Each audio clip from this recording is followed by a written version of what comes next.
Hey, we're back from break, everybody. Daisy, if I haven't said it enough, I love your I love the leopard that you hunted for that pelt. Yes, I definitely did that. You're basically the Liver King.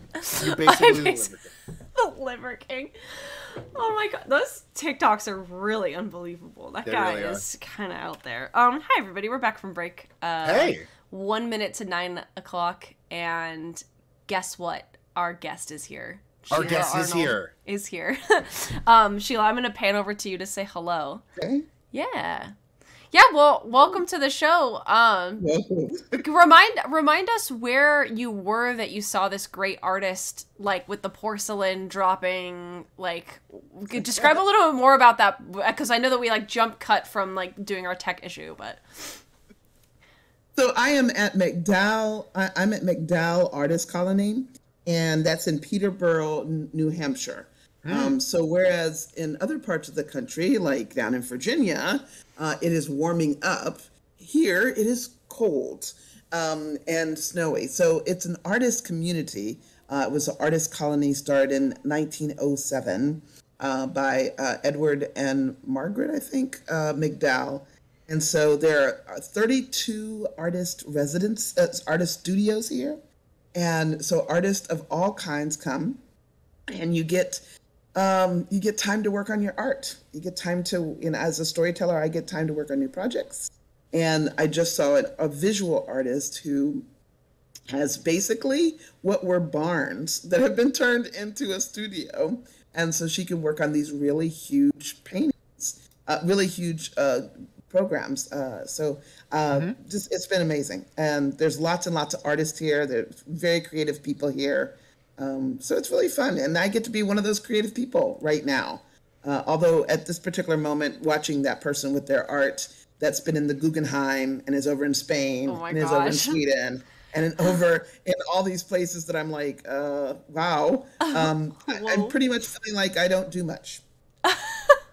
I mean, it's hard to be in a room with somebody like that, but I'm sure that they're just regular person, which is kind of cool. You get an insight into them in a totally different way of just like, oh yeah, you are like a human being. She is experimenting. Like a really regular person. It's really amazing, and it just she's extraordinary, and you're just like going, wow. Finally, everybody was like, so where's this one at, and where's this one at, and where? Wow. And she is museum after museum. So really, really, really neat, really, really neat. So it was very cool. So that's awesome. Where is Peterborough in New Hampshire? Yeah. That's a really good question, and that's why we have Google. Somebody look it up. Looks like it's by Massachusetts. That is awesome. Well, we have a kind of special surprise for you. Yes. We did a little thing in Minecraft before you got on here. Can I ask Sheila a question? Yeah. Sheila. Yeah. I know. Daisy knows, but for chat, what are you doing there? Like, what is you know what I mean? Yeah. What am I doing at this artist thing? Yeah. I am a professional what is your art form? Yeah. My art form is storytelling. So, and that's oral storytelling. So it's not with the book in my hand. I'm not a librarian, and I don't sit down with little kids, although I do tell stories to little kids. But I tell stories to adults and kids. I travel all over the United States. I perform at churches and schools and libraries and museums and for organizations and for festivals and conferences. That's what I do. So mine is storytelling. And I will be in my artist studio. They have these things called tombstones. They're supposed to be plaques, and everybody signs their name on it before they leave. You have your name and when you were there and what your thing is. And when I sign my plaque in my room that has plaques all the way back to 1927 in my artist studio, I will be the first one that will put down as my art. I will be the first one that says Storyteller. That is amazing. That's awesome. That is so cool. It is so wild. Wow. I can't believe it. Wow. And and I think there's only one person that's also a closet dramatist. Interesting. Very cool. That is so cool. Wow. Yes. I look forward to hearing more about that when we start your interview. But let me hop to the game because you have a very sweet story about Minecraft that I would love to hear more about. I'm in the game, so you can't see me.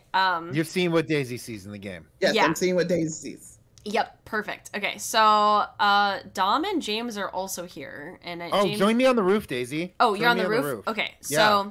this is a... Let me contextualize something really quick. Yeah, because we were going down to the roof. I just thought I'd share that. Yes, I was going down, but I wanted to show you this big tower that we have. And so you have some familiarity with Minecraft, correct? Yeah. Yes, a very, very limited, but yes. How did you come to know about Minecraft? My granddaughter, my pseudo granddaughter, so my son's girlfriend's daughter, is very into it. So she really knows, she talks about Minecraft and such. And then I kind of, just from, being alive. Being alive in 2021? Yeah. Yeah. You gotta at least pretend. And there's a ton of things that are like books about Minecraft. Oh, and my grandson who's 10 years old, also talks about Minecraft. So yeah. So that's how I know. Hi, this is me. This is Dom. Oh, hey. Who's my Minecraft character is also wearing a white tux. Yeah. Yes. And I'm dressed like a character from the fantasy series A Song of Ice and Fire, Joffrey Baratheon. And Daisy is a spoiled boy king. I'm a spoiled boy king, although you can't see my whole outfit. And then this is James who's our friend in the chat. James has been helping us with the presentation tonight. His arm looks like it's bloody. Poor yes, James has a sad arm. The red right hand. Yes. From Hellboy, right? Yeah. So he only punches bad guys with it. It's cool. We have a special firework display. I think we should let like Sheila give us like a countdown. Like yeah. Yes. Okay. James, you ready? But what voice do you want me to use? Do you want me to use my game your voice? storyteller voice? Obviously. Your storyteller voice? That's so many voices. I think that's just your voice. Yeah. Whichever one you think would an announcer voice or a something like that. Yeah. Ready? Yes. Ready. Yes. Are you ready? Yes. Ladies and gentlemen, it is almost the new year. 10, 9, 8, 7, 6, 5, 4, 3, 2, 1. Happy New Year! Yay! Look at those fireworks! Oh, there they come! Hey! And we chose purple and green because it's our favorite colors. Oh, that's awesome. Oh, yeah. So cool! That was fantastic. Oh my gosh! Ooh! Oh my gosh! Exactly. Wow. I'm gonna sing "Auld Lang Syne" again if you don't stop me. Oh my gosh! So cool. Okay. And emerging from the depths was James for a moment there. Oh my gosh, that was funny. Wow, so cool. Yeah. Is it getting bigger? I'm just getting closer to it. It is. No, I think it's getting bigger. Oh, how many there are? I think there might be. Yeah. So many. Oh, somebody wants somebody to sing "The Angel of Music." My angel of music. Yes. Yes, sing for me, my angel of music. What a Mandy comment. That's Should old acquaintance be forgot and never brought to mind? Wow. So cool. Yeah. Let's go. Well, For Auld Lang Syne, my dear. For Auld Lang Syne. We can do our own little... A cup of kindness yet for Auld Lang Syne. Well, that was beautiful. And that was our New Year's fireworks show. Whoa! I love it. I love Oh my it. gosh. Fireworks I loaded. Ooh, that was Wow. for the fireworks went off? Really? Yeah, we can maybe fire them off Good again to at the end of the screen. We'll fire them off later. Yeah. Oh my god. I love it. Well, we like playing Minecraft on this show because it's one of the games that you have to use your community to learn how to play, because there's not a lot of instructions that are that obvious when you first enter a world. So you basically learn by hanging out with other people, with friends or other members of your community or whatever, to learn how to do anything, because you have to build everything in the game essentially, or figure out how to use it by like other people telling you what to do. So we like to model that a little bit when we play, although we also are playing in a creative mode that gives us access to like every kind of material possible just to make things faster. But you can play in modes where like things try to attack you and you have to work together to protect each other and get resources to build what you want to build. And that's how we usually play. So yeah, and so I just always thought it was really cool that you were inspired by the people in your family who play Minecraft to like connect with them through learning about how they're telling stories about their games play. Does that make sense? Yeah. Are we in the interview or just let me know? We're still I mean, in the still Minecraft portion of it all, but we'll be in the interview in 5 minutes. Yeah. I think that, it was a little bit different than that though, Daisy, because it was really understanding that that video games being played in the background, or my Asayo hearing these video games and having them like on all the time was the same as as background background music for when I was growing up. So that was the first thing, is I had to understand that. And then realizing after talking with you and hearing from you that Minecraft was not something that was that you had to actually communicate with somebody. I just didn't understand. I'd heard Minecraft, but no one ever asked me to come and play Minecraft with them. And I'm certain they didn't, because my response would have been like, I don't do video games. That would have been my response until I met you. That was my response. And then it was like, wait, May, I can do this with you? Yeah. That's a whole nother world. I mean, that's exciting to me. Yeah, it can open up a whole new kind of like creating together in a way that uses like different kinds of materials also, which is really fun. And so materials that are pretty accessible. Like, I mean, you buy the game from Minecraft and you all have the same materials. You don't have to buy like all the paintbrushes and the paints and the extra bits that whatever you're choosing to create with resources or whatever. And this isn't like a very graphically intensive game. It's like most computers can run it. Yeah. That's super cool. So you all created the NYE. Yes. What are those funky white things that keep coming up in front of me that look like snow? Those are little like firecrackers that we're setting off. Yeah, that's me. Little bottle rockets. Yeah, it's like I don't know if you can see in my hand in the light here. Show her me doing it. Oh. I'm on your here. You see me? Where are you? Yes. Right here. All right. Ready? So Dom and I are holding the same thing. Okay, gotcha. Yeah, it's supposed to mimic like smoke shooting from like a bottle rocket. Ah, gotcha. Yeah, and then they kind of just go up. And so I'm just being silly and using my like we're both together using like our handheld bottle rockets to kind of create an atmosphere, if you will, of celebration. Okay. I guess let's jump right into this. This is so fun. I'm so excited to have you on the show. Okay. So we usually start off our interview by asking the guest something that like they are uniquely qualified to answer as it relates to folklore. So you have the job that everybody thinks a folklorist is, which is a storyteller. Everybody always asks folklorists to tell them stories, and that's not exactly the same thing. So we want to know, for you, what is so powerful about storytelling? One, storytelling is the very first art.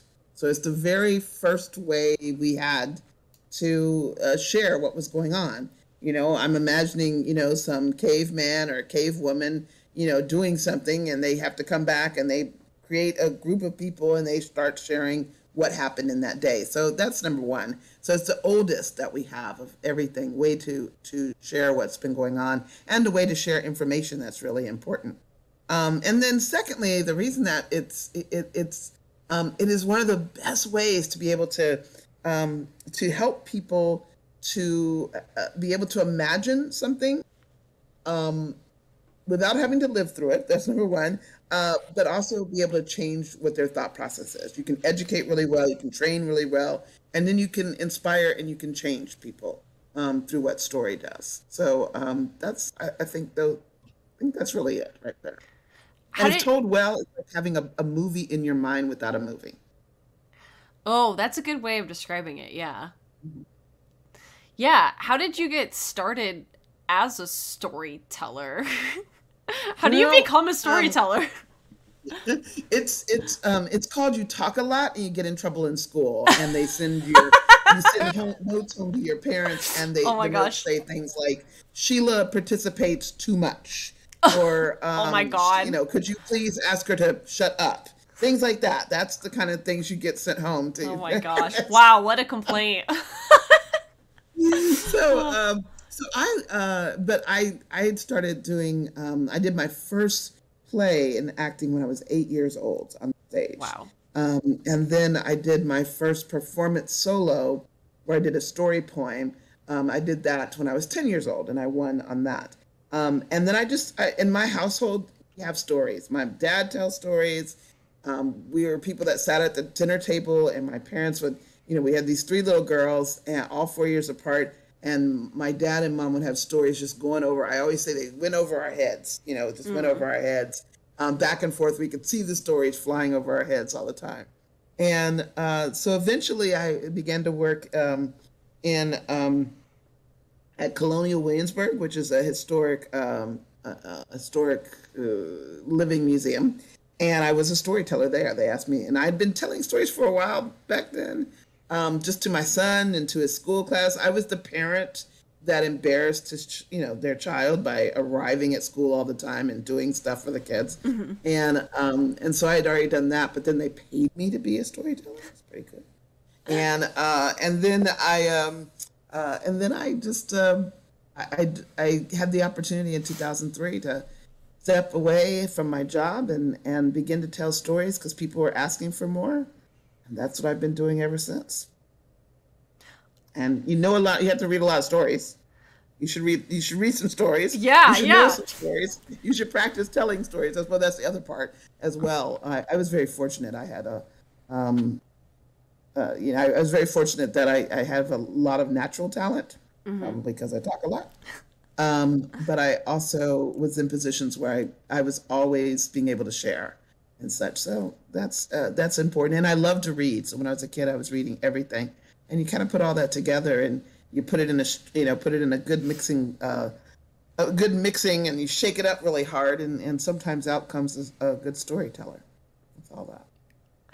That's awesome. And you set up our next question kind of amazing and perfectly for us, which is really great.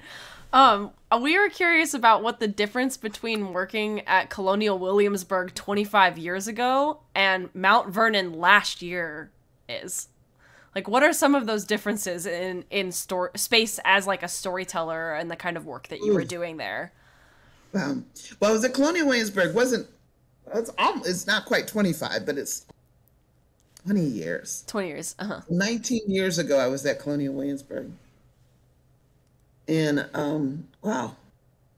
Okay, so now get back to the question. The difference, there's, and then in being at Mount Vernon and Colonial Williamsburg are nothing alike. They have big buildings that people go through, and they have some character interpreters at Mount Vernon, but really, Colonial Williamsburg has a much wider range of programming and things than Mount Vernon does.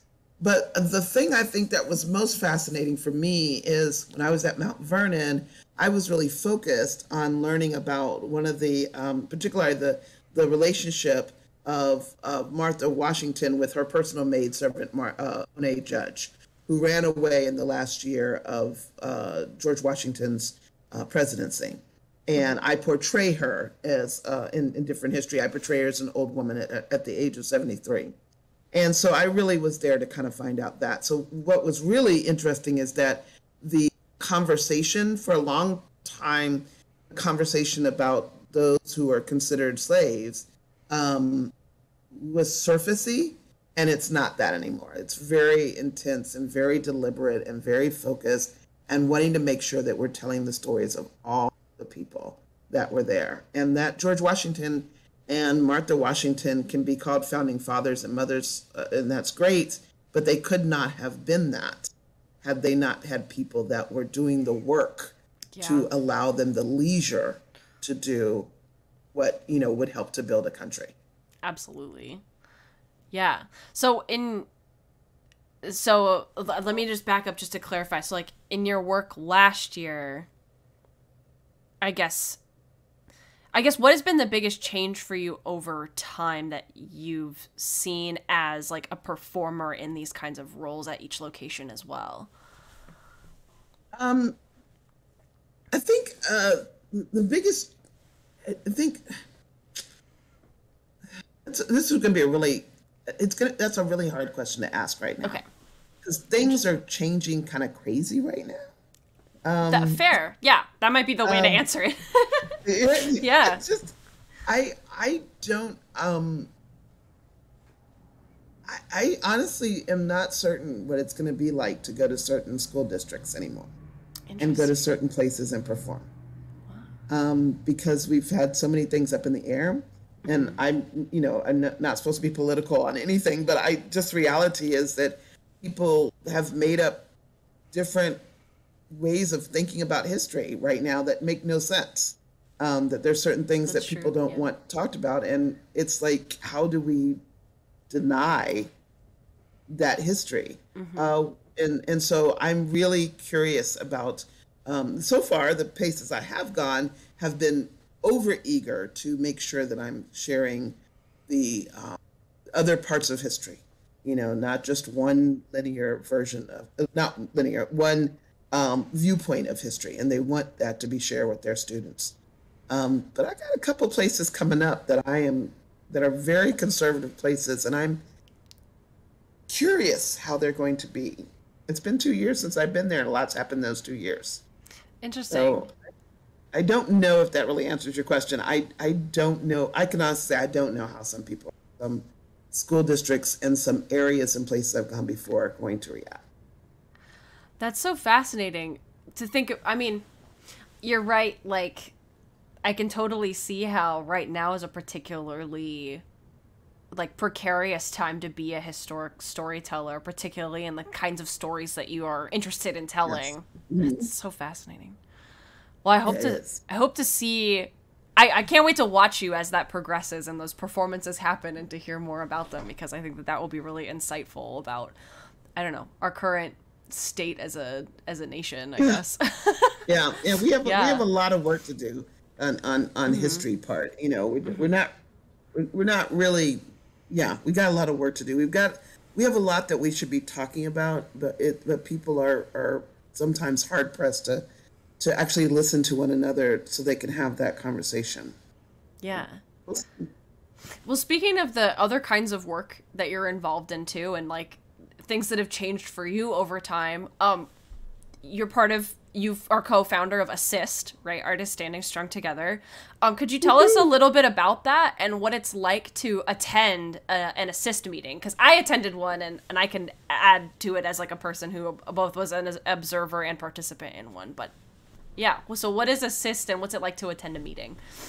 So Artists Standing Strong Together started in March of 2020, right at the beginning of the pandemic. My friend Donna Washington, another amazing storyteller. I mean, she's just awesome. She's amazing. And for her, it was the only job she's ever done. Never done any other job. She came out of college and was a storyteller. Wow. That's just cool. Really cool. So she and I were kind of looking at Facebook, and I realized that I'm old school. So Facebook is where I go. But I was looking at Facebook, and we were just watching our friends, because as the pandemic was starting, everything was shutting down. I mean, our businesses, our programs were shutting down. I'm a gig worker. That's what I do. I go from performance to performance. In 24 hours, I lost $11,000 Wow. of upcoming money, and others were doing the same thing, and it was really hard to watch. To the point where we were hearing people that were saying things like, I don't even know if I want to live, in this, how to get through it. So we came together and said, you know what, I think we just need to pull friends together, just let people know they're going to be all right. We can do this as a community. Let's get together. So on Monday, March 16th, 2020, we had our first meeting. And a bunch of people showed up, and we threw together some people to be, quote unquote, the experts at the moment. Oh my gosh, we were so arrogant. We're going to teach you about a PPP loan. We didn't know enough about that. We're going to teach you about, the COVID. We brought in somebody to share. So we were trying to do that, the best we could. And then people, said, well, we'll get together. We'll get together online. We'll do things. And so we told them after that meeting and getting together, we'll meet here every Monday at 4:00. We'll meet here, and we have been doing that every Monday since. Only on Labor Day and Memorial Day we don't meet. And then the end of that week, I also watched that people just needed a place to tell. Storytellers like to tell stories. That helps them live. Yeah. So at the end of that week, on May 20th, 2020, we did our first 6-hour storytelling program. Wow, that's so long. Amazing. Yes, because I didn't know any better at that point. And I didn't know I just learned how to really use Zoom. It was 6 hours. I was doing all the emceeing. I was doing all the teching. And I forgot, and I arranged the schedule and forgot to put a bathroom break in there. Okay, literally. Wow. So it was, and so now what we do is and from that we started a Storyteller Relief Fund, so that we could give small grants of money to people for the pandemic, but also we wanted something that would last after the pandemic. And then we also have used, we started a Youth Standing Strong camp where we had mentors and students and young people together online. We're actually doing that camp right now. It's our second winter break. We've done it 4 different, we've done 2 summer camps, 2 weeks long and 3 weeks long, and then a winter camp. It's a week long, and it's been powerful. We actually had people from all over the world, both mentors and students from Haiti, Uganda, Canada, Sweden, Mexico, Singapore, India, the United States of America. I'm missing some people, but we literally have had the people from all over those places. Bahrain, and I'm missing one more, and I don't know what the other one is.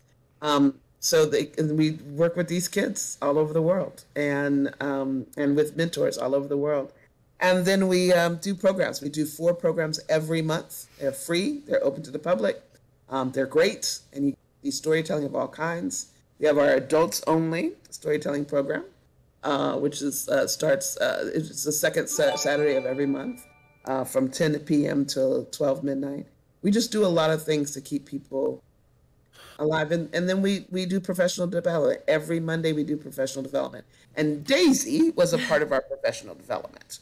Yeah, it was awesome to be part of. We laugh a lot, ask lots of questions, and it was just awesome. It's been awesome ever since. And we're not going anywhere. We're now a nonprofit arts organization with the mission to connect artists with resources. That's our job. That is so cool. You have such a truly international group. And it was obvious to me when I came to a session too. So just so you know, Dom is posting links to the website and to organizations that are connected to you, so that way people can follow, because I highly recommend attending some of these meetings. They're super cool. Mm-hmm. Yeah, I thank you for sharing about that, because I think it's just such an amazing project and really bringing a lot of different minds together that otherwise wouldn't be able to connect without this kind of technology. It's so cool. So true. Yeah.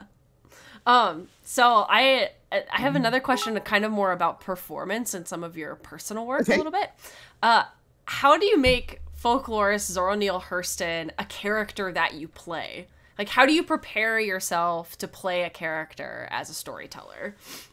Like, what goes into that? Well, first, I'm hoping that people know who Zora Neale Hurston is. They better, folks. As you're a on a Florida folklorist, yeah. It's like you're on a people better know. yeah. So Florida folklorist, as a folklorist in general, y'all better know. Absolutely. I mean, it just I just want to make sure people know. But, Yeah. She was an African American woman during the Harlem Renaissance. That was just amazing. But she did her work for her own dissertation, her own work. Was as a folklorist to go back to her community and to get those stories that she grew up with, and just amazing. But she wasn't as respected then as she is now, and she died in poverty. So it's always really difficult to kind of walk through that can happen in a person's life. I get to portray her. I portray her as a historic character interpreter. And so one of the things I do is I get a lot of research. I've done a lot of research, have a lot of research on her. And I kind of see her as almost a sassy kind of person. Kind of, really, she's very smart, but she's also kind of sassy. We do know that she did some things that, were challenging, and she would wear pants. Yes. In the 1920s and such like that. She smoked cigarettes. Smoking cigarettes. She one time was known to someone had said that white brains were bigger than black brains, so she went around with the measuring tape measuring people's heads. What a protester. Love it. She is. So when I portray her, I bring some of that sassy. I'm always like, I'm always waiting for them to get started with the program. I say usually something like, "Oh, I just have, I can't smoke in here, right?" And they're like, "No, you can't." Like, okay. Whenever somebody gets started, that's fine. Yeah. And then I get to share some of her life, but also some of the pieces that she wrote, and I have people come up and share those pieces with me. They do some of the reading of that with me and interactive. And I only go up to a certain point in her life, and that's where she was accused of doing harm to a child, and that really was one of the breaking points for her. It was really difficult, and so I only go up to that particular point in time, and then I don't go beyond that.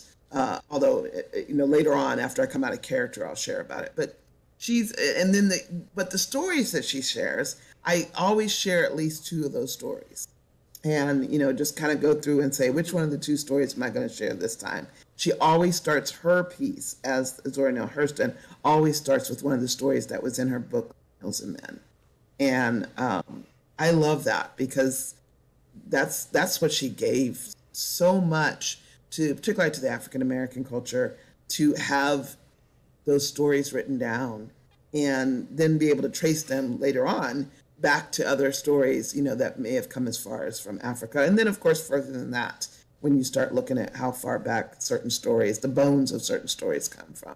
So that's really, really important. And what I really want people to learn from her is that, that the stories, our people's stories, are important. So we need to keep a hold of our people's stories. Whoever your people are, keep a hold of those stories.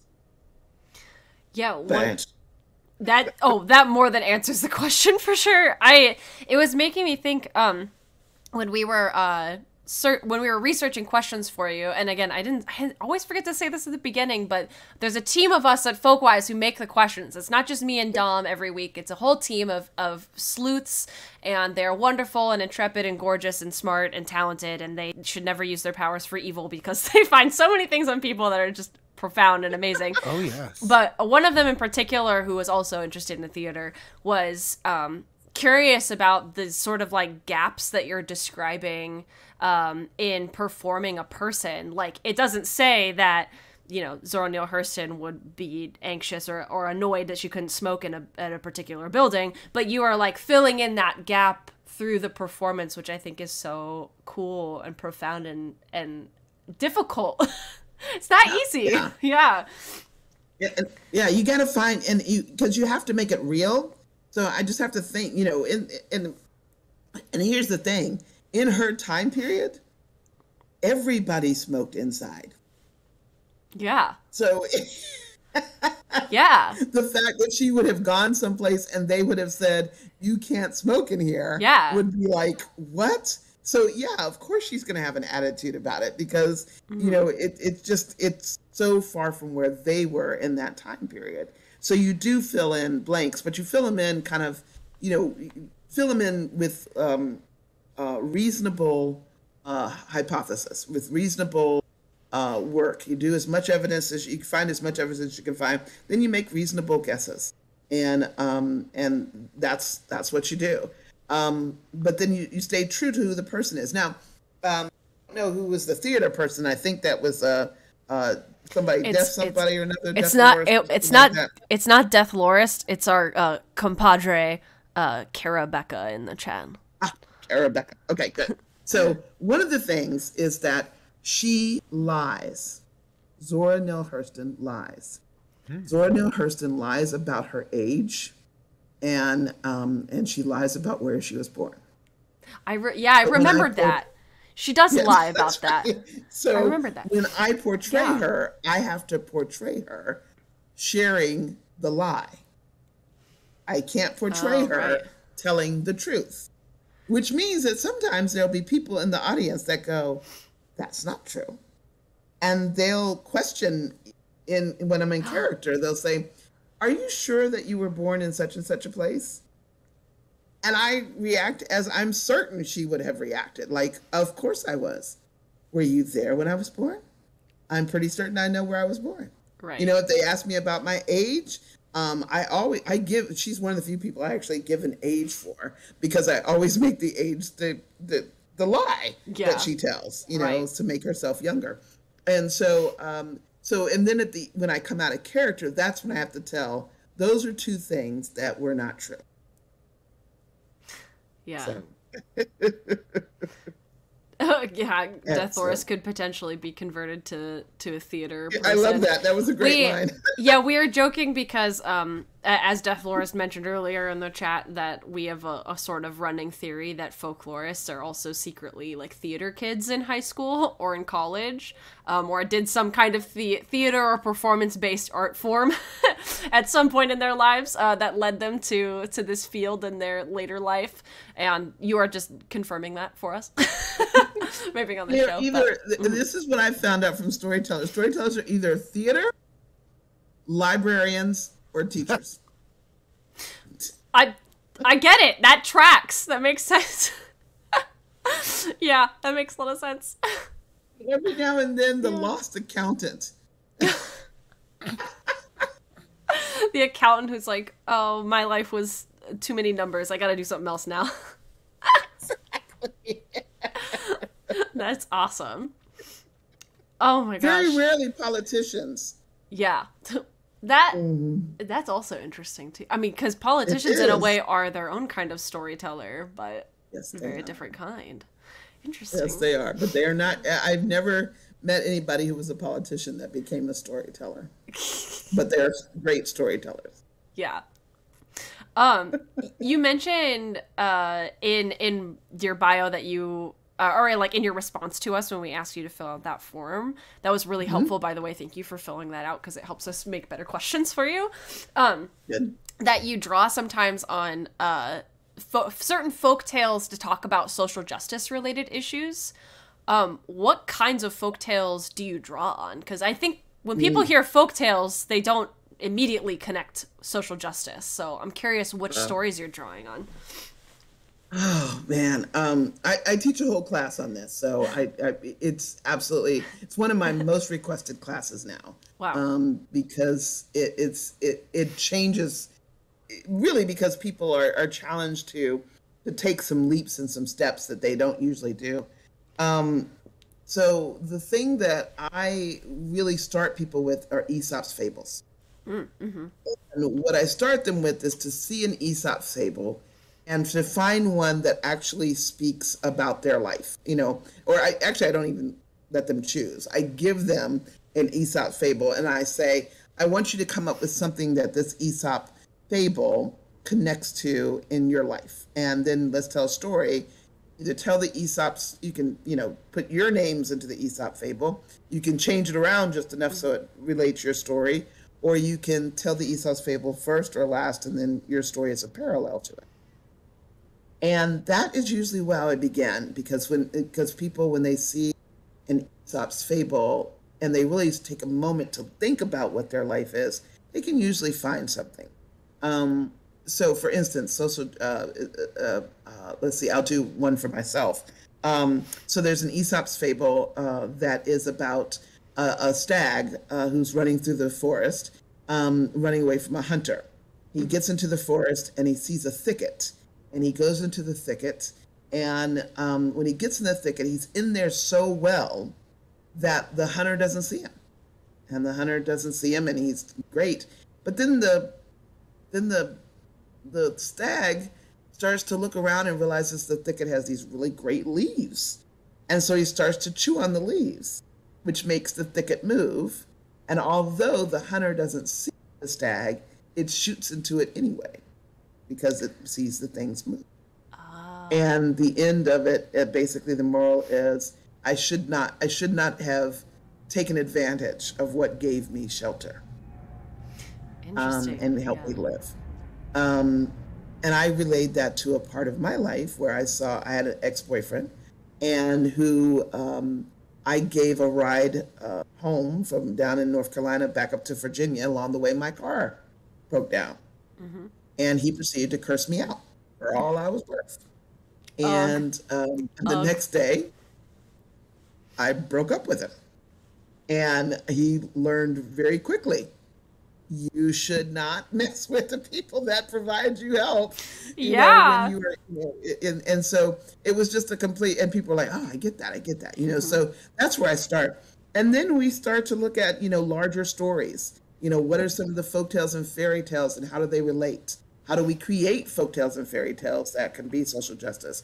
I have lots of them now. I mean, I'm creating them pretty constantly now. I can see, I have an adaptation of Little Red Riding Hood, which doesn't sound anything like Little Red Riding Hood. But it definitely is, you can see the connection to it. And the reason it works, and I think this is the most important part, the reason it works is because folktales and fairy tales are comfortable. They are comforting. And we know them, or we get a sense of them. Even if we don't know the exact one, we know kind of how it feels. Mm-hmm. So when you start a social justice story, people are like, oh, I know this story, or they get an idea that they know the story. And then you can pop them with what the lesson is they really want them to hear. Mm-hmm. People are completely unsuspecting of that. But they can hear it really well because they're listening to it in what is a comforting way. It's an easier way. And you can say really hard truths through stories that begin like folktales and fairy tales. That makes a lot of sense. Yeah, the kind of like you get settled into knowing the pattern, and then all of a sudden you can break the pattern really easily. Yeah. Yes. That's so interesting. That's awesome. That's so cool. Oh my gosh. I would love to attend this class. Is this something that people can sign up for? When I teach it again, I'll let you know. Okay. Yes. Well, tell people to keep checking your website for stuff. It is kind of like an building on that answer. What is it like to create programming, or I should say, what are the differences between creating programming that's folktale story-based versus like other formats like character performing or historical reenactment? Like, what do you look at when you design those programming, or how is the research or the process different? The process for me is very different. So when I'm doing historic character interpretation, there's just a ton of research that I have to do. And I don't write the whole script out. I don't do a memorized script at all. I just don't have enough brain cells for it anymore. Yeah. So I just do an outline. And that outline is a movable outline. So I can, remove things when I need them, add things when I need them. If, I have longer time, I have things for that. If somebody says, oh, you now only have 20 minutes, I can move things around. It's just a much easier way of doing of actually doing the work and doing the presentation. With stories, so I generally do not write a story down until I've told it about 50 to 100 times. Whoa. And it is generally not even an outline. It is just in my head. Oh my gosh. Way too many That's times. so many times. Oh my gosh. Wow. So I have about 500 or so stories in my head. Wow. And that's probably not a lot in comparison to some other storytellers I know. But they're just there. They're in my head. And so I have stories that come because I read a particular thing and I'm like, oh, I want to tell that story. And I do. I have stories because they're my personal life and there's something that about that story that works well. I tell those stories. There's stories that are original stories that come to me, and they just are. My most fearful stories are the ones that come and then demand to be told now. And I mean now. That could mean like I'm sitting down and I've heard somebody tell a story. This has literally happened. I'm sitting down, I heard somebody tell a story, and then a whole new story enters my mind, fully ready to go. And the story says, "No, I want you to tell me. Tell me now. I want you, when it's your turn, tell me." And I'm sitting there and going, "I'm sorry, I'm getting up on the stage in 45 minutes. What do you mean you want me to tell you right now?" Yeah. And the story says, "Oh no, I'm ready. I'm ready to be told right now." All right, 45 minutes. No, we can't do this right now. And literally, the story will kick my butt. And if it sounds like she's acting like the story is another person, yes. Sometimes the story is something else outside that really is outside of myself.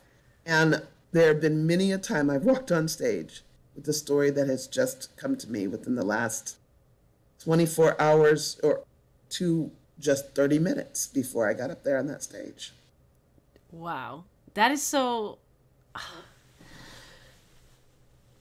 Has that ever happened at like in an otherwise inopportune moment, like when you're not gonna perform? Like, does that happen at dinner parties sometimes? No, thank God. Generally it just happens when I'm in a storytelling mode. Wow. That is kind of funny though. I'll have to think about that. I'll have to write a story about that one. But yeah, it doesn't really happen then, although the ideas can happen at really inopportune times. And you're like, oh, that's good. And then when I hear something and it sounds really good, sometimes I'll like repeat it out loud and people will turn and go like, they don't know why I'm like saying it over again. Particularly if I didn't have my phone on me and I can't just type it down. And I'm just like, and I don't have any paper, so I got to just say it over and over again. Kind of embarrassing. But that's how I do story. That's how story. I was going to say it very inappropriately, so I might as well just say it. And that's how story does me. Yeah. So. Well, I understand that though. Like, it's almost like, correct me if I'm wrong, but it's like in the preparation for the performance, it's like the stories are being called, and sometimes the story you didn't want to call ends up arriving or something like that. It's like Absolutely. Kind of arrives in the process. Yeah. You are brilliant. Daisy, that's brilliant. I mean, literally, that is, when you open yourself up to story, then stories come. Yeah. Even if you have a plan for what your stories are going to look like that night, sometimes one of them says, I'm not supposed to do it today. There's another story coming. That is magic. That is what you do on stage. Magic. You do magic. That is so cool. Yeah. And you know what? That is true. It is magic.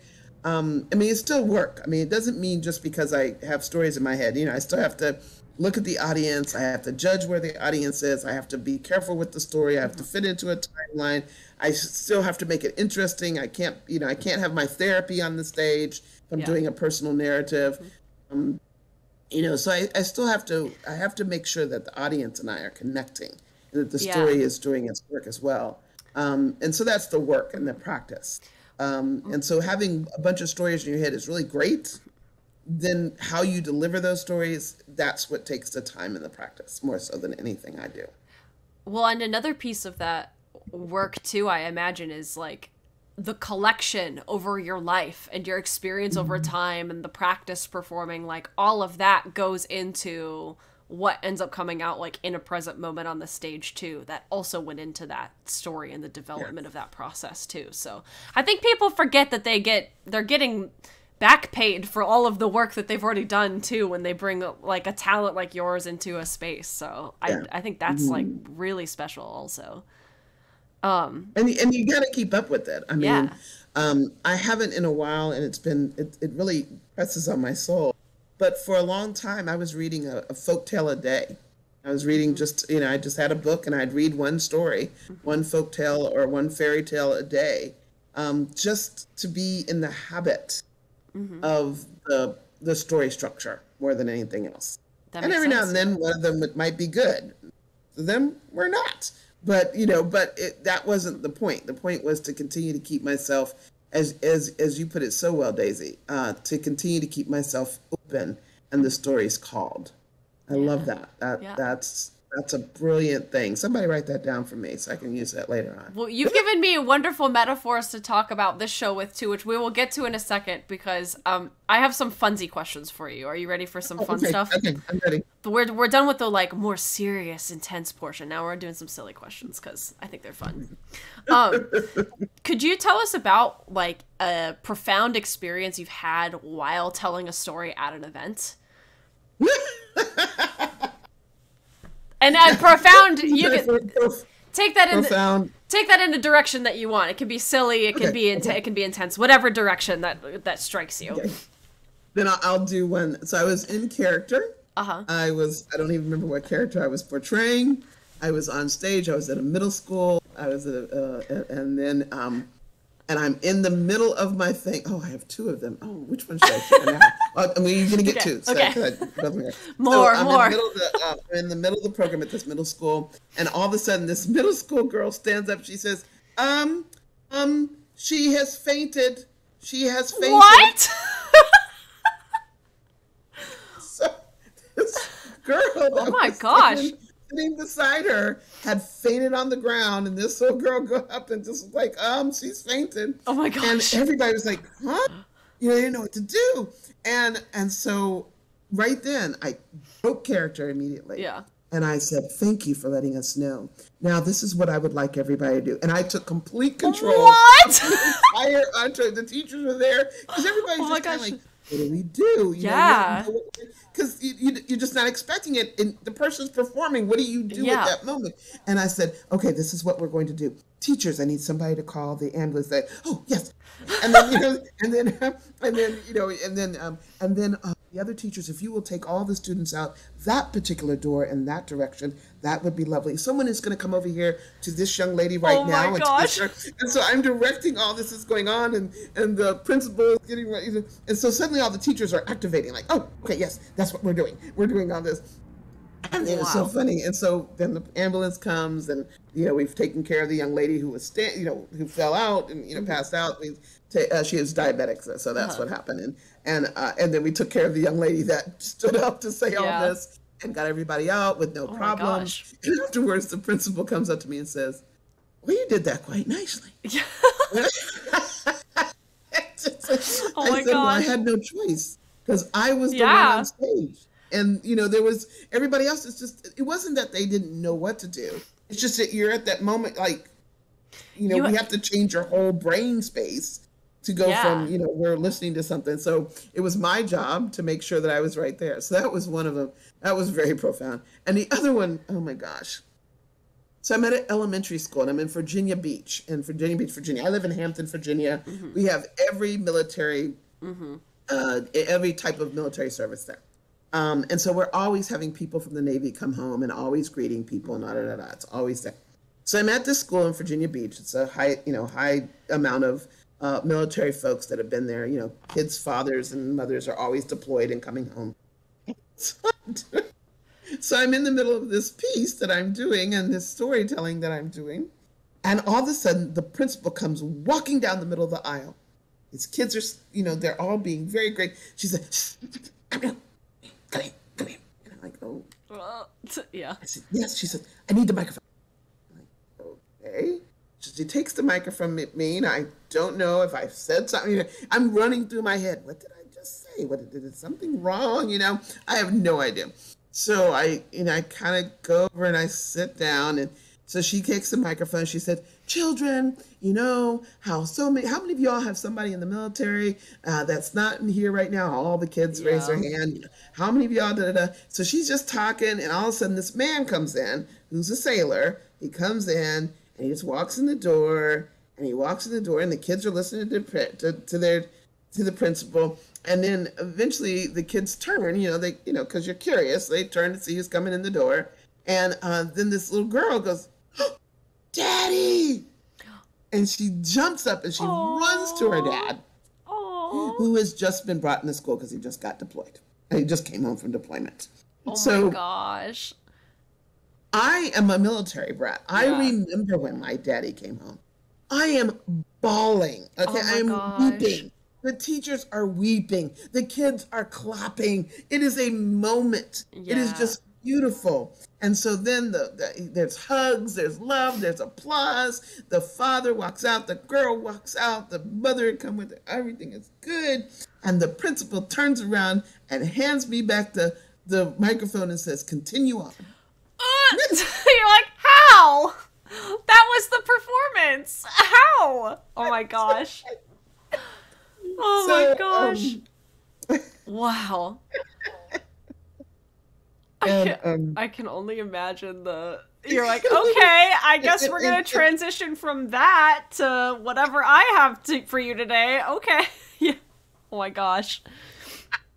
Wow. And I'm going to share one more. And this is just, and I know that you only asked me a short question. I'm giving you a long answer. That's okay with me. I used to get those letters that would go home to my parents about being quiet. Oh my gosh. But one more, and this is profound in a different way. I was telling at an elementary school, and on the front row were preschoolers. Mm-hmm. It was a storytelling program that I was doing. Mm-hmm. And I began to hear a kid repeat the words I was saying. Not all of them, just some of them. Yeah. And it took me just a minute to realize, there's a little girl in the front row who is seeing somebody that looks like her. So she's a little African-American girl. And she's watching me on stage. And there's certain words that are tickling her ears. So much so that she just has to say them real softly, but, just loud enough for me to hear. She's being polite. It's not disturbing. Yeah. And so I just kind of, I look at her a little bit and I smile. Unfortunately, her teacher heard her and drew her up by her arm and said, "You are not supposed to be speaking in here. You will not be able to stay in here with us." Oh my gosh. And took her out. And at that point, I didn't have a voice enough. I didn't have enough voice yet in me to stand up and say, no, she was doing nothing wrong. Yeah. And I've always wondered what happened to that little girl. Yeah. I wondered if she would ever listen to stories again. Yeah. And because of that moment, I have been completely different in how I treat storytelling and treat kids, particularly, or even adults, or special needs, and making sure that they have the opportunity no matter what. Even if it means I have to tell a teacher or principal, no, not this time.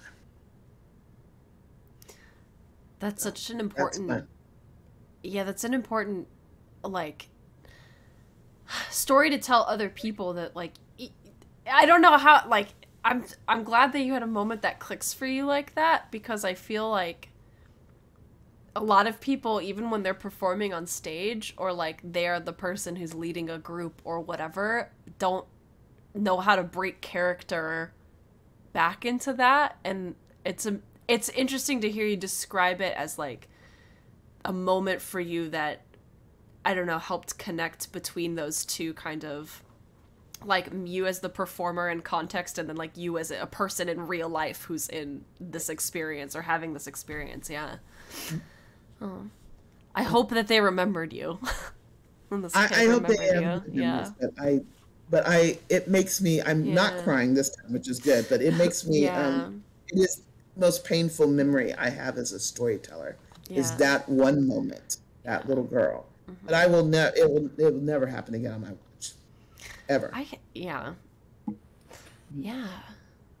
All three of those were profound in very different ways. Yeah. Yeah. They were. So you've answered the question correctly. Yeah. Yeah. It took me 3 times to get it, but I finally did. No, all of those are amazing. Yeah, it really makes me think, like, I guess if I could pick a theme through all of them, it's like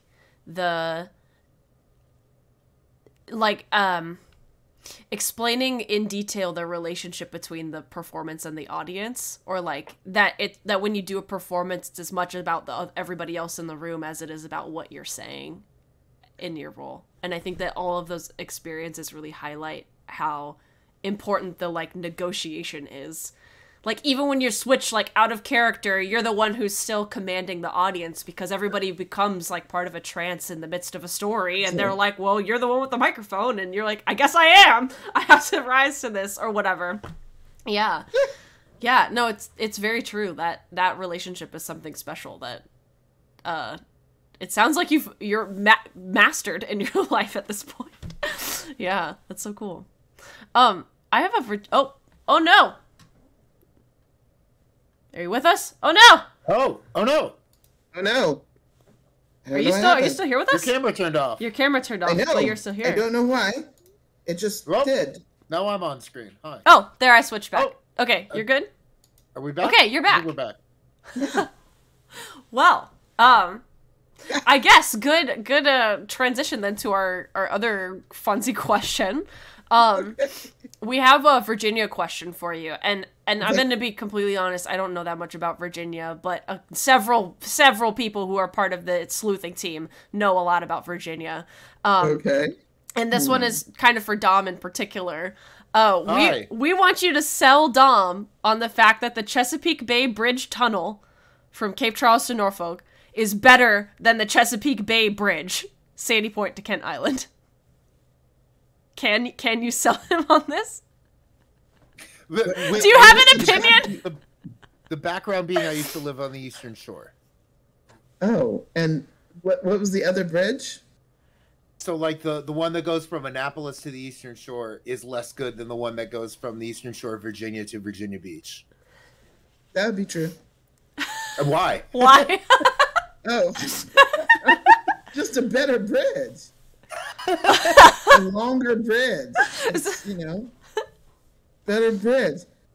Here's the reality of it. I don't think I've ever been on this other bridge. So obviously it doesn't exist.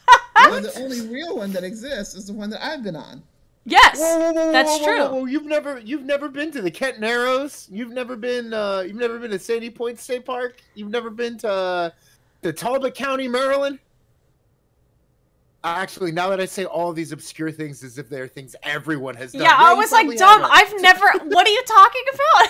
Oh, come on, Daisy. You pronounce it Norfolk. Yeah, help. I don't know what was I supposed to say? Norfolk. Norfolk? Oh my god. Norfolk, I am out of my element on this question. Give me all the weird West Coast names. I think the evidence has come in. Yes. Dom has proven my point without even saying much else. Oh my gosh.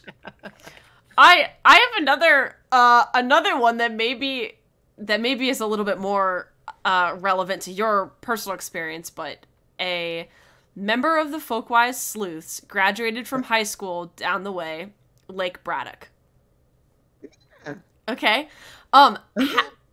And this particular sleuth, also the same, that Carabecca, the same theater nerd that we were talking about earlier, was wondering if you were to create a character based on Fairfax County and Annandale from back when you were in high school, how would you interpret that character, or what would you look for in interpreting yourself as a character, maybe even, to perform today? Is that too big of a question? It's funny. Thank you, sleuths. So funny.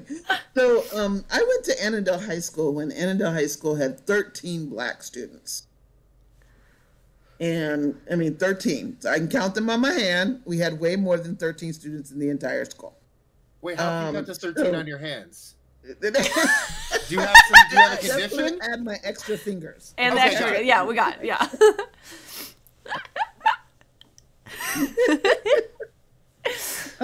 But you know, so when I went to Annandale High School, it was it was, you know, middle class. Everybody, you know, I don't know, what would my character look like? What would they be like? Well, they'd wear you know, and it could be just any place in Fairfax County, but that's just pointless. So it would be somebody that has a leather, you know, what is it called? A varsity jacket. Yeah. A varsity coat on. Because even I had a varsity coat, and all I was the wrestling manager. So the varsity coat is important. That they I don't know. I'd say about that they, you know, they were used to being able to.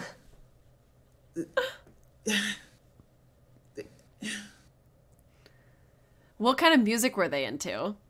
Oh, I was very into. Oh, one of my favorites was Rock Lobster. Can you believe that? Oh my gosh, B-52s? love Yeah. it. B-52s. Let's go. And it was a time where the music was not always divided. You know, like, you know, you just listen to everybody's music. So I heard just as much pop as I did Kiss. You know, as I did Queen, as I did the beginning of rap music, you know, because, you know, rap music was just to the hip hop, the hippity, the hippity, the hip hop, that don't stop, the rock to the bang bang boogie, jump the boogie to the rhythm of the boogie. Oh, so, you know, I mean, just old school, okay? Yeah. But we listened to all of that. All of us listened to that together, and football reigned. That it would have to be, you know, one of the things would be football. Football reigned. Cheerleaders and football reigned. You know, theatrical people were just, you know, we were the thespians. Then there were the nerds and the brainiacs, and then there were the we call them the others. What we used a particular word for those that, you know, smoked pot, drank beer, and smoked cigarettes. Freaks. The freaks. Yeah. And I didn't belong to any of those people, so I didn't kind of set up with anybody. But I don't know how I would describe. That's a really good question. I will have to come back to that one in my lifetime. Ooh. Well, about it. Yes, we could.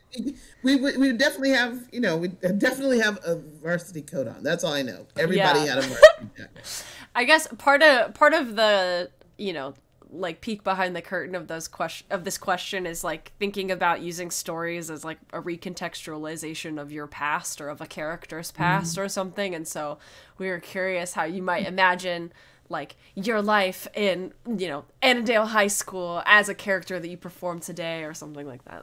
I think that was a cool answer. Yeah. Okay. Yeah, I would not want to portray that character. The Sheila Arnold in high school. Sheila got as far away from high school as she could. I went to school at University of North Carolina at Charlotte, just so I would have nobody I knew that was attending the same college. That is extremely relatable. Yeah. Born and raised in Southern California. Now I live in Ohio. So if that's any indication. Oh my gosh. Thank you so much for answering those questions. Daisy, can I add one thing? Yeah. Well, I guess this is kind of the follow-up, because you talked about the peek behind the curtain about when we were putting that question together. And also, like, we the members of the interview sleuths who had like lived in the mid-Atlantic couldn't help but think that like how much Annandale would have changed, like since you would have been or your character would have been in high school versus like how we all know Annandale is like the place you go for good Korean or the place you go for like the Asian grocery store. Yes. So like I think we were just kind of curious like how like I mean, you talked about like there were 13 Black students at your high school versus like how many like Korean American students would be there now? Just how much that area has changed. Yeah, and I've been back, so and it's completely different. I mean, just the build. I mean, of course, I went back. Not of course. I did go back for one of my homecomings and things, and the 20th, and hung out, and they took us on a tour of the building. The very, very, very, very, very, very, very young people. I have never felt I was waiting for that last adjective for so long. It was just, and it was a cheerleader. I was like, oh. Okay, so anyhow, but they took us around the school building, and I was just like, wow, you know, it couldn't recognize a lot. We did recognize the gym, which was because we had a lot of parties in the gym. That was interesting, but it was just the whole demographic has changed in that area, and it's there. I just am always stunned, you know, that it looks so different. The demographic is so different. The diversity is so different than it was back then, and I think it's a little richer than it was when I was going to school. We were, you know, just a little bit more money is there than it was before. And then some things never change, like the bleachers. The bleachers haven't changed. And the kids playing football under the bleachers, the younger kids playing football under the bleachers hasn't changed. That was funny to me. It was like, man, the buildings changed, the demographics changed, but one thing hasn't changed, and that was football. Hadn't changed. Kind of interesting. That is interesting. Yeah, I think that's a folklore in of itself. What we do at football games, very specifically, you know, and things that are just, you know, the proper thing. I mean, it's the weird things that we do. Like, I always think of kids, you know, being underneath the bleachers playing football themselves. They're too young to be in the game, but they're playing football or and things like that. And then what you get, you know, standing in line and the same cheers. That's cool. Did I say that clear enough? The same. It's the same. Cheers. The very same. Exact same. You know, there were a couple that were different, but there's a lot that's the same. You can go to a basketball game or, you know, I got the spirit. Yes, I do. I got the spirit. How about you? Oh my gosh. Yeah. The same. That is awesome. So anyhow, I'll stop there. Sheila, thank you so much for answering our questions. We have one chat question for you while I set up an interview game. Dom, why don't you explain this game a little bit to Sheila? Have you seen our show before? You know, we play some games sometimes. I do know you play some games. It just kind of scares me. I don't know where you're going with it. Okay. Oh, well, hey, it's not so scary. We're just gonna have you build a tier list real quick. And if you've seen the show before, Sheila or anyone out there in chat, you may know tier lists originally come from fighting arcade games as a way for players to rank character choice. But recently on Twitch, they've been used to rank choices in everyday life, which of course folklorists love them because we love everyday life and ranking things. So, Sheila, we have a tier list for you today, this week. And Daisy, since this one is your baby, why don't you talk about it a little?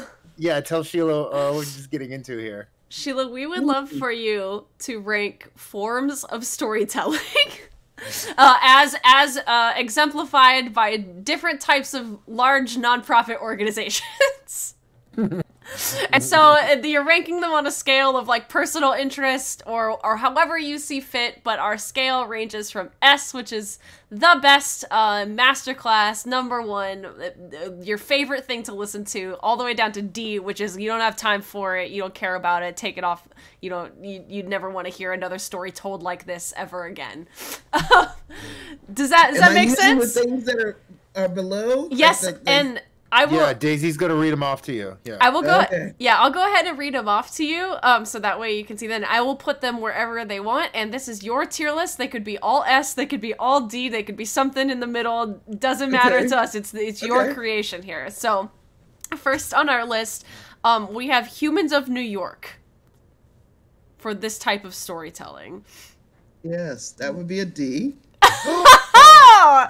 Wow, I love it. Straight To D right off the bat. Immediate D. Do you have an explanation for why? You don't have to. I'm That's just the curious. worst one, right? D is Yes, the worst. D is the worst. Yeah, I just haven't heard it. So it has never come to me. I know that it exists, and that's as much as I need to know. It's sort of like personal experience narratives I know about. what it is. Oh, okay, yeah, okay. Oh, I know. It's All so right. neat. I'm gonna like mix these up a little bit. How about Storycorps with NPR? Oh, Storycorps? Yeah, I love Story.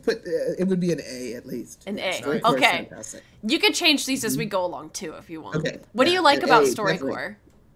The ability they have really done a great job of getting out to people in a lot of variety of places and really made those stories come alive. And the other thing that Storycorps does is that it will actually give you a CD, or in the old days a CD. I don't know what they give you now.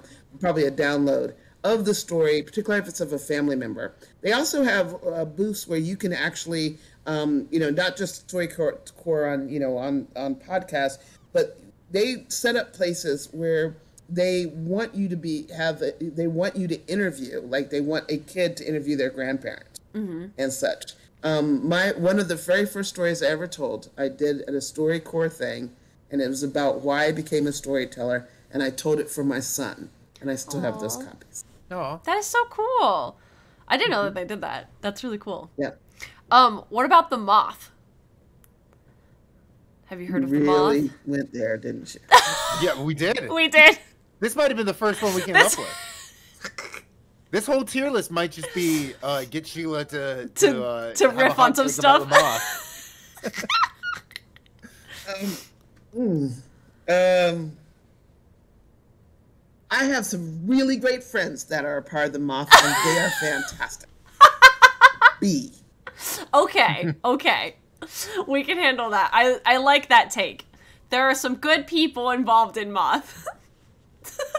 Yes, I mean really good people that I really love, and then there's the Moth. Yeah. Okay. I get it. What about poetry slams?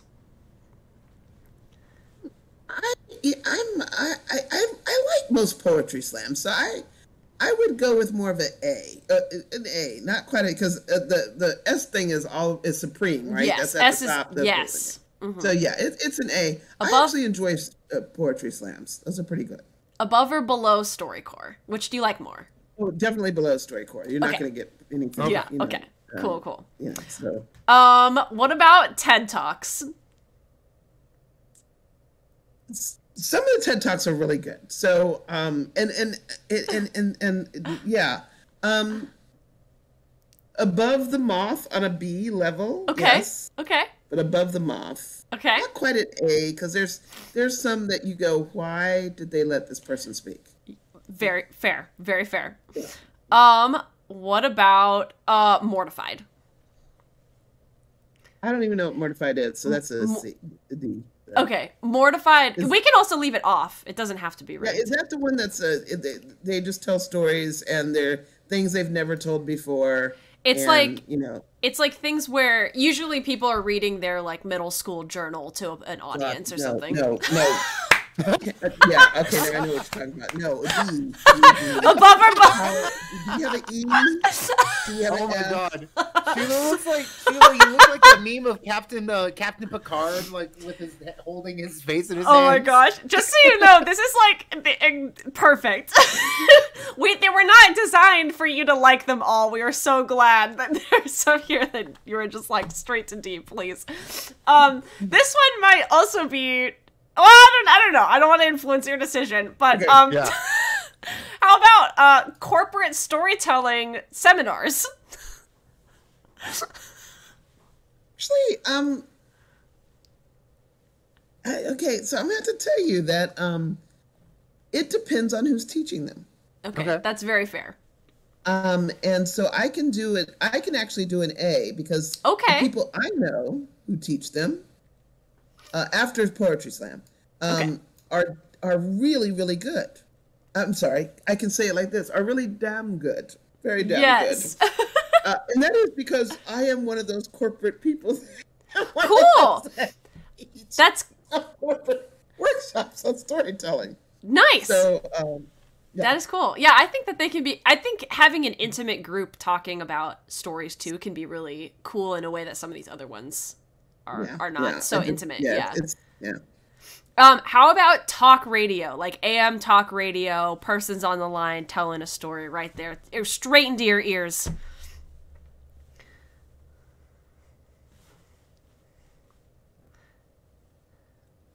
Just talk radio. I mean, not like the news, like on Sirius or something like that. No.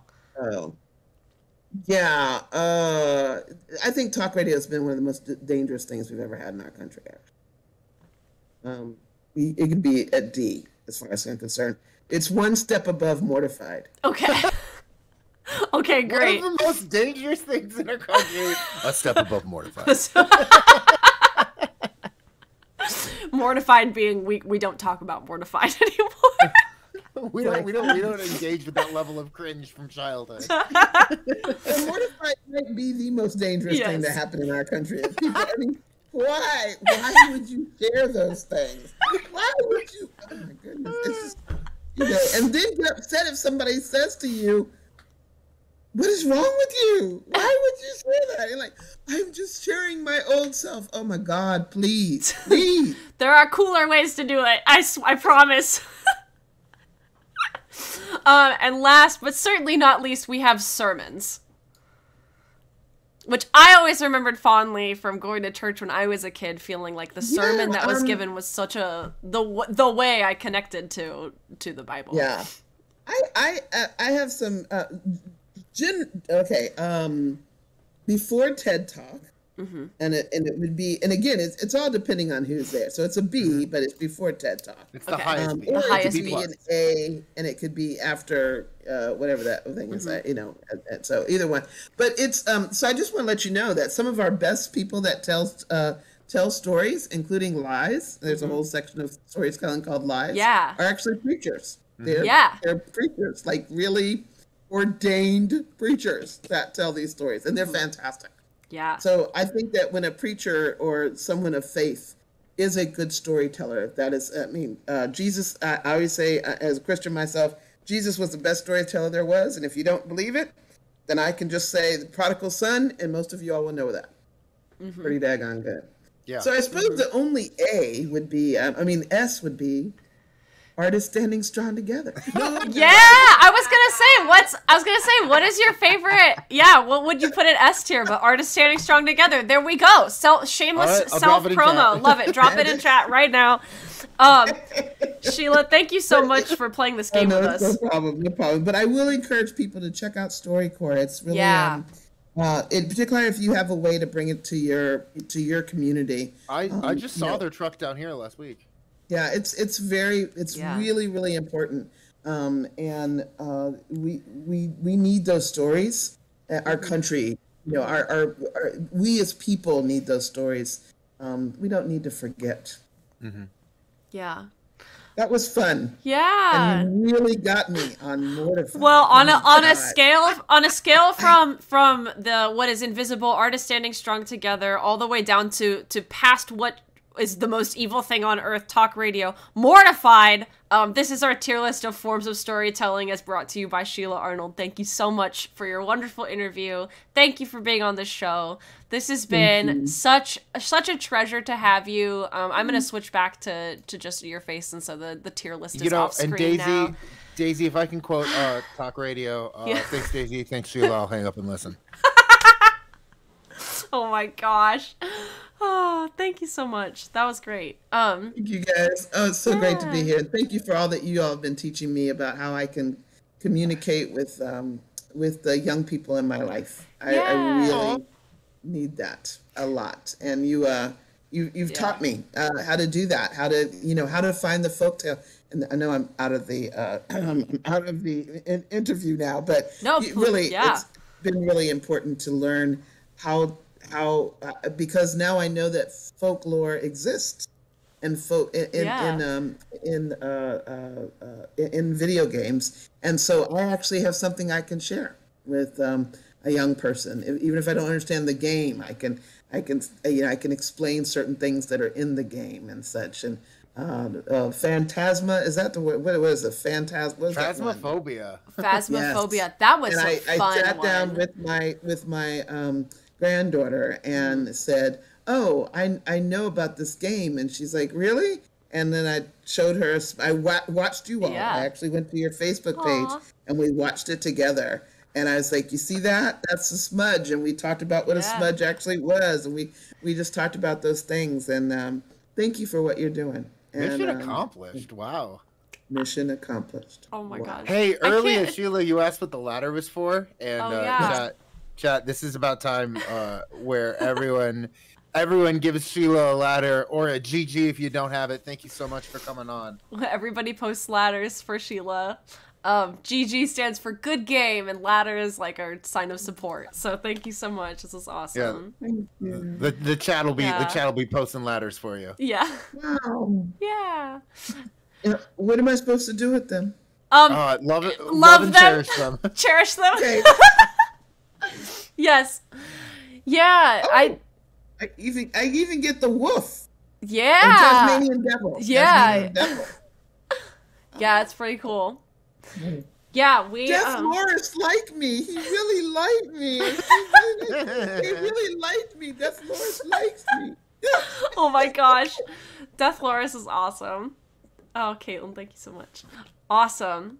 See, you're figuring it out. But the cool thing about this show too is that the people like in the chat are not, they're like part of us in a community sense, and part of the way that we communicate with that community is through the chat room and through these like personalized inside jokes and stuff like that. So it's kind of like we get to do folklore while we talk about folklore sometimes. More about that in the paper that's getting published. Yeah, more about that soon. This This is so great. cool. Yeah. All There right. they are. Happy New Year. Yeah. Yay. Happy New Year. Wow. I like the star ones. Oh, the Star ones are cool, James. Yeah. Wow. So pretty. Yeah. The stars are fun.